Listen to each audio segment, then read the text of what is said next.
but it'll depend, and we're not there yet. So I always say to people, stop worrying about the crash, focus on what's happening now. And I think we've got 3 or 4 very good years ahead of us. So focus on that, not the crash.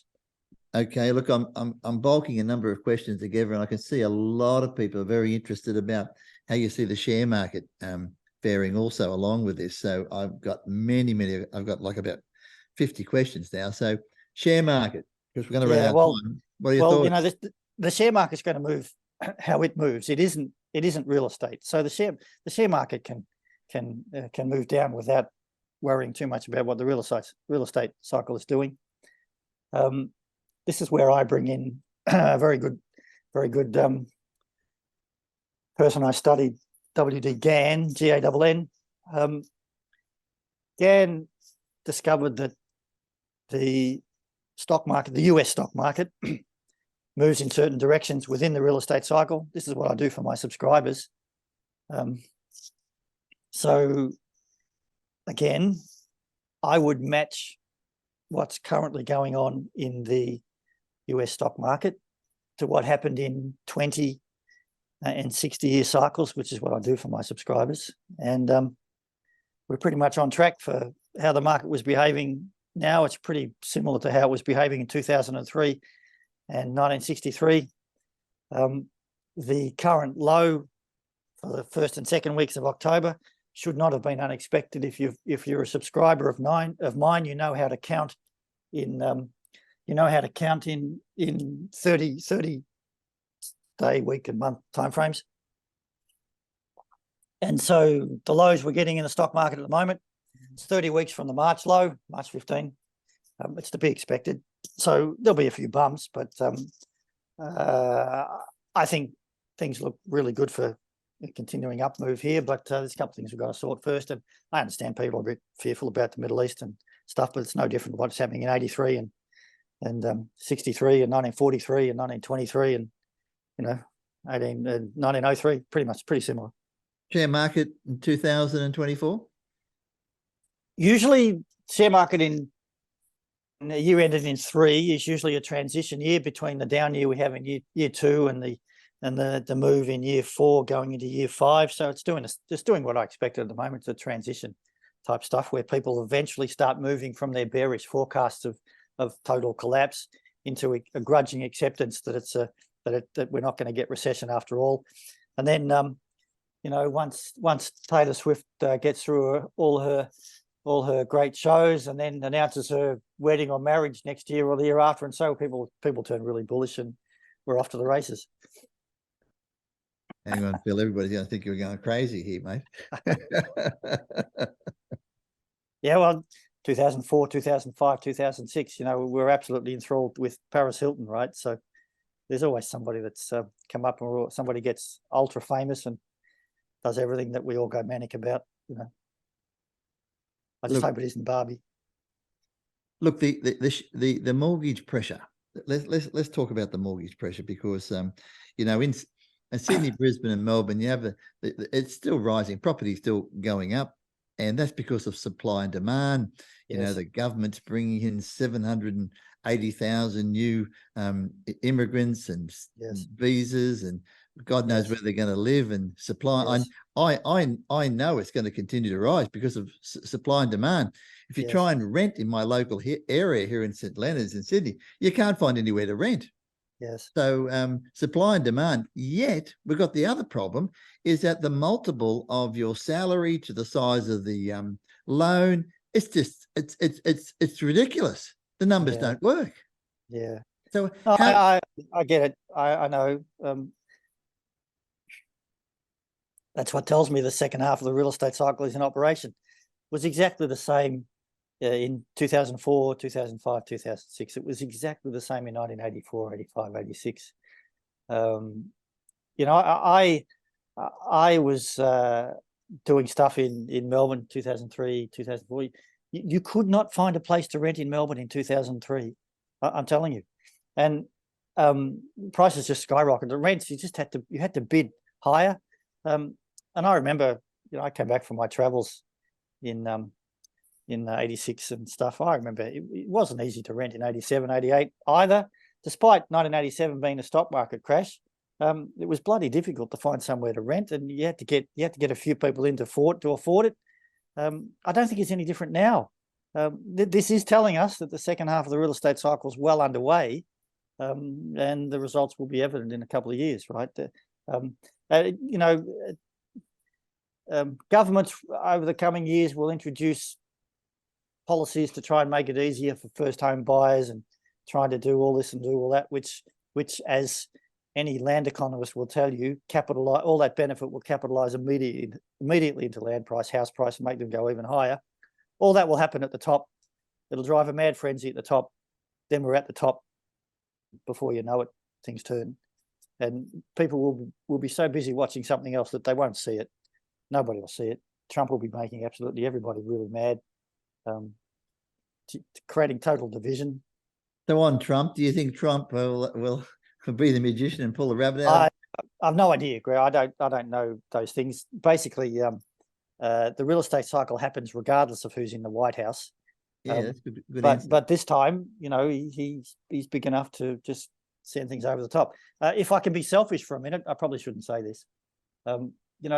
Trump it was fantastic to watch him in 2020, because he told everybody that he created the best economy the world had ever seen, which, if you know all about your real estate cycle, was telling you that the mid cycle of the real estate had just peaked in early 2020, which I told everybody would happen.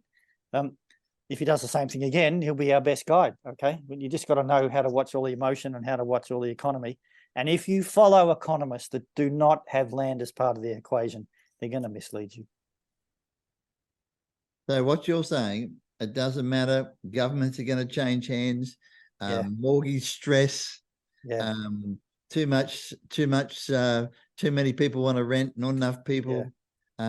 People pouring into the country. All sorts of whatever, but the cycle will go on. Is that what you're saying? Very clearly. That is all that stuff you mentioned. That is the real estate cycle, there's a clear correlation between real estate cycle and governments. Government was founded to protect property rights. Okay, so they're not going to do anything that jeopardizes that. They want to see prices go up because it keeps the voters happy. Phil, we could talk forever and whatever, and I've tried to bulk many questions together and whatever, but I would like to give everybody an opportunity, because we've got a very big audience on today, which is great, and it's very evident because they want to hear you. And we could talk forever for what you have to say. It'd be very easy. It'd be a good dinner guest. But the reality is, people can take your information home. They can be part of Phil Anderson. And I'd like you to share with me, how can people take Phil Anderson home? How can they have Phil Anderson in their life? And I know that you've got some slides, you've got some product. I know this means an investment, but obviously a very, very, very good investment. Tell me about how people can be in touch with you. I see people all talking about your book, Secret Life of Real Estate and Banking. Real estate and banking. It's come up in about 20 questions. So you've obviously affected. I'd like to, if there's anybody watching that actually already has the book, I'd like to thank them. The book is now number 10 on the best-selling banking books of all time, which has been absolutely fantastic for me. It brought a big smile to my face when I saw it. So it's number 10, but moving up, which is great, despite it was written about land. So see, they don't have a category for land books, right? Because nobody understands how important anymore. Show the slide and I'll mention briefly. Okay, let's have a look at the we've got a slide there about your product, and then you can talk to the slide and tell us. Here it is, Phil. Take it over. Well, people can read that for themselves. I do a roadmap, which has proved really popular with my members.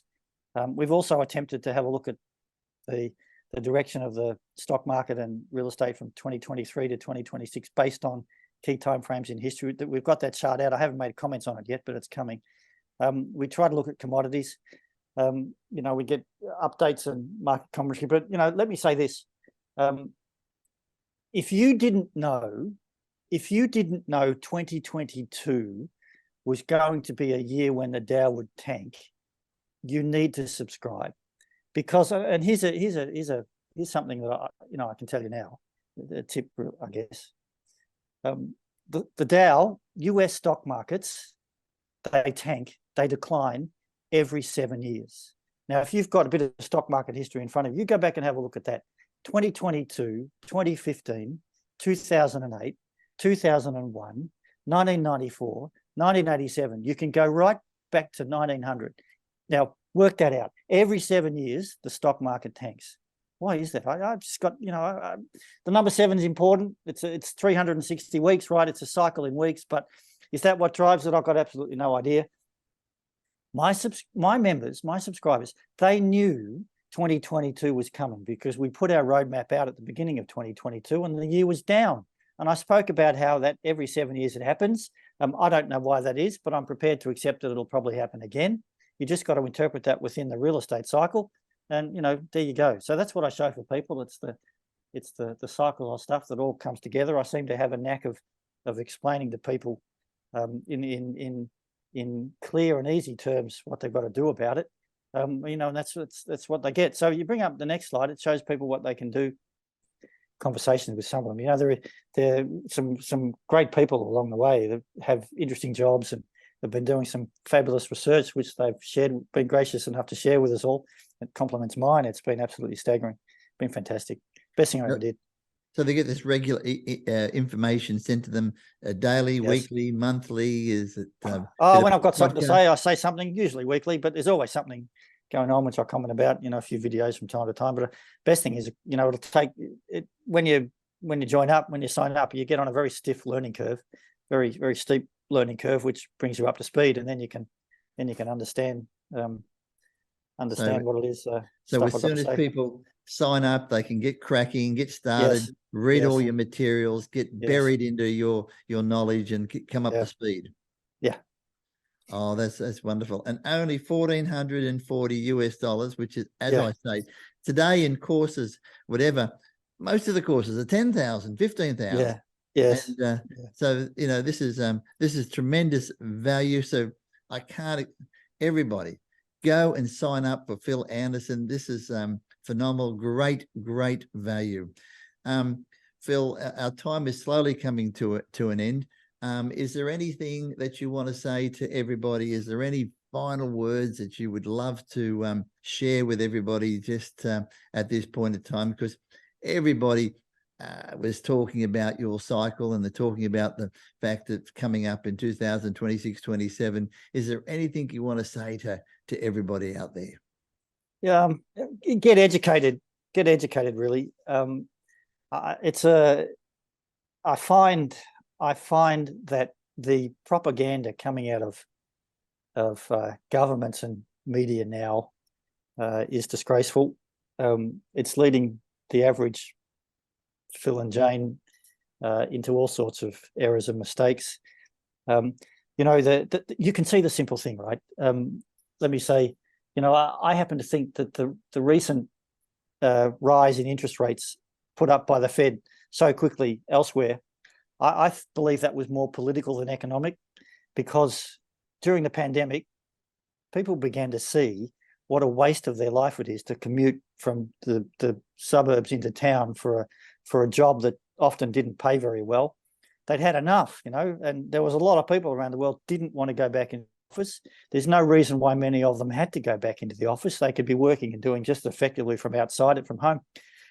This doesn't preserve the status quo. It was a really big shift. So I happen to think, and of course, people were getting to save those earnings. They could put it towards other things, and all the commute and everything else that was costing. In England itself, the commute from the suburban commuter belt into London is very expensive. They didn't want to do it anymore. But, the establishment can't have that. You can't have workers in control. You cannot. And so I think the rise in interest rates was as much political as economic, because the ruling class, the political class, they needed the workers back in the office. They needed them back at their desks. And what better way to do that than to lift interest rates really quick, really fast, which means that you've got to spend much more on a mortgage. You have to get back to work. You have to get back to doing things the way they were. You know, get educated, because if you get educated, you can make yourself free from the system and you can make yourself no longer a wage slave. And it's really, really important, really seriously important. Otherwise, you're just a slave to the system. You're a slave to the banks. You're a slave to government, and you just get jostled from left to right, you know, from other, and you're just not in control of the situation, right? You must get educated. And the elite, the political elite, and those in control, they don't want you educated. They really don't. Okay, you got to do it. There's a lot of noise, isn't there, Phil? I mean, yes, there's a lot of noise. Yes, and understanding the theoretical model of well, it's not a theoretical. Understanding the model of the real estate cycle, the enclosure of land in the 18.6-year model, it just gives you the ability to see through the just to see through the noise. That's what people get. It's the biggest feedback I get from members once they sign on, and after a few weeks they say, Phil, I know, I can see now how I can cut through that noise. It just gives you more confidence in decision making.